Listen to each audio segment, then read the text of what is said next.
எல்லாம் அந்த பொண்டாட்டியை அம்மா மாதிரி பார்ப்பாங்க அம்மாங்க, நான் அவளை அப்பா மாதிரி பார்க்குறேன்.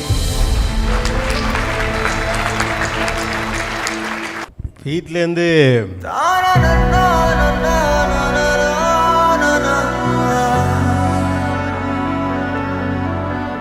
கிளம்பல என் ஒய்ஃப் சொன்னிச்சு, அழுது தொலைச்சிடாதீங்க. சீச்சி கல்லுடி பிரச்சனை இல்லைண்ணா, நான்லாம் கல்லு அப்படின்னு. பிரதீப் தான் சொல்லுவான், நீலாம் மனுஷனாடா, நான்லாம் 10 நிமிஷம் நீயா நான் வாங்க, சில நேரத்தில் நீயா எனக்கு வருவாப்பில்ல தலை வந்துட்டு ஒரு கரெக்டாக வர்றப்ப தான் அந்த மாதிரி இமோஷனலாக போகும். ஒரு 15 நிமிஷத்தில் ஓரமாக போய் அழுதுட்டு எங்கே இருந்தார் பாச கண்ணா இல்லைங்க, திடீர்னு கிளம்பிட்டாருமே. இவன் திடீர்னு கிளம்பிட்டாருன்னா உடனே எனக்கு அவருக்கு வேலை இருக்குன்னு அழுக இடம் இல்லாமல் காரில் எழுதிட்டு போயிருப்பான். அது மாதிரி அங்கே நம்ம ஷோங்கிறப்ப அது வேற. இவங்களெல்லாம் அப்படி எங்கேயாவது மேடையில் ஏற்றி பார்க்கணுன்னு ரொம்ப ஆசை.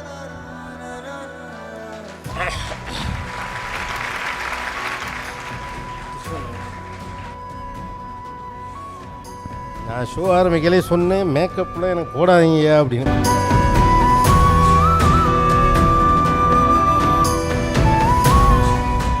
ஆக்சுவலாக வந்து நான் எங்கள் ஃபேமிலியில் ப்ளூ ஒயிட் பாய் அப்படிம்பாங்கல்ல, எங்கள் கசின்ஸ் குரூப்பே எடுத்திங்கன்னா அது ஒரு பெரிய கூட்டம் இருக்குது. அக்கா தங்கச்சிங்கெலாம் வந்திருக்கு ரொம்ப நாள் கழிச்சு. இந்த ஃபேன்ஸ் மீட்டில் ஃபேமிலி மீட்டையும் பில்ட் பண்ணதுக்காக பிகேன் வுட்ஸ் உன்னை பாராட்டுகிறேன்.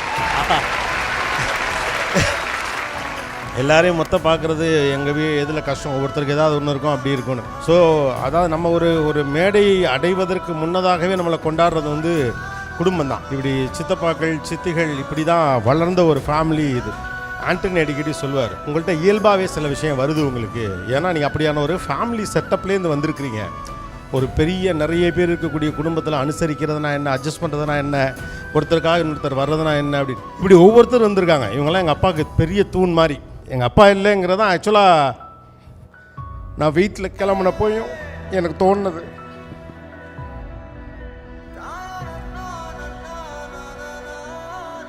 பரவாயில்ல, அப்பா இடத்துல இருக்கவங்கெல்லாம் இங்கே இருக்கிறது எனக்கு உண்மையிலேயே ரொம்ப சந்தோஷம். டேய் நீங்கள் எதுக்கு கூப்பிட்டீங்கன்னு தெரியலடா, ரொம்ப சந்தோஷம், தேங்க்யூ.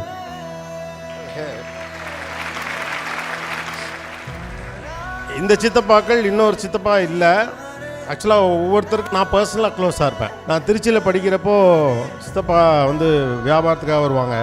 அவங்க என்ன வேலை இருந்தாலும் சரி தான் என்னை பார்க்காம போக மாட்டார். அதே மாதிரி தான் இந்த சித்தப்பாவும். பட்டுக்கோட்டைக்கெல்லாம் போயிட்டோம்னா நாங்களாம் ராசா. ஒரு குடும்பத்தில் போன உடனேயுமே நெய் தோசையும் மிளகாப்படியும் வச்சு சாப்பிட்டுட்டு கையில் காசை கொடுத்து உடனே படத்துக்கு போன அனுப்புன ஒரு பட்டுக்கோட்டை பரம்பரை இருக்குன்னா எங்கள் பானு சித்தியும் எங்கள் சித்தப்பாவும் தான். நாங்கள்லாம் படமாக்கிறதுக்காக போவோம். அடுத்து எங்களுடைய பிக்கெஸ்ட்டு ஸ்பேஸ் வந்து கரம்பக்குடி.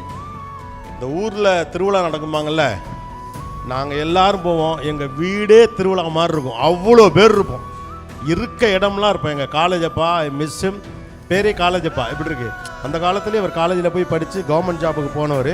நாங்கள் பெரும்பாலும் எல்லாரும் வியாபாரம் சம்மந்தப்பட்ட பின்னணி தான் எங்கள் வீடுகளில். அடுத்த தலைமுறையில் தான் நாங்கள்லாம் இதுக்கு வந்தோம். அவர் மட்டும் அப்போயே படித்து அக்ரிகல்ச்சரில் ஒர்க் பண்ணதுனால அவர் பேர் காலேஜப்பா. ஸோ எங்கள் லட்சுமி சித்தி எங்களை எப்படி பொறுத்துக்குச்சுன்னே தெரியல, அவ்வளோ பேரும் சூட் இட்லி கேட்போம். கிட்டத்தட்ட நாங்கள்லாம் சேர்ந்து ஒரு 200 இட்லியாவது திம்போம் அப்படின்னு நினைக்கிறேன். கீதாஸ்தி வாங்கி கொடுத்த கிருஷ்ணமோகன் தோசையை பற்றி அடிக்கடி என் மகள் வெண்பாட்டை சொல்லிக்கிட்டே இருப்பேன். அப்படி ஒவ்வொரு சித்தியும் சுமதி சித்தி கடைக்குட்டி இப்படி இப்போ யாரை விடுறது யாரை இது பண்ணுறதுனே தெரியல. சித்தப்பாவை வந்து எனக்கு ரொம்ப ஆசை, ஒரே ஒரு தடவை ஃப்ளைட்டில் கூப்பிட்டு போனேன். அவருக்கு ஃப்ளைட்னால் பயம். அவன் கூப்பிட்டு போனால் நான் வாரேன் அப்படின்னாரு.